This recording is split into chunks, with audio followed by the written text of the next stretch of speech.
Pasukan Rusia meluncurkan serangan drone dan granat ke seorang tentara Ukraina. Target diintai sedang berjalan seorang diri ke paritnya tanpa dibekali senjata.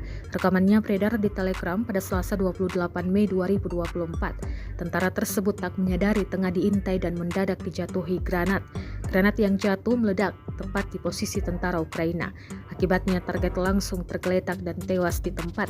Sayangnya tidak dirincikan lokasi granat yang beraksi kali ini. Menurut laporan terkini, Rusia masih gencar menyerang beberapa wilayah Ukraina menggunakan roket dan artilerinya. Ukraina yang telah digempur Rusia selama lebih dari 2 tahun kian kewalahan menghadapi serangan tanpa henti.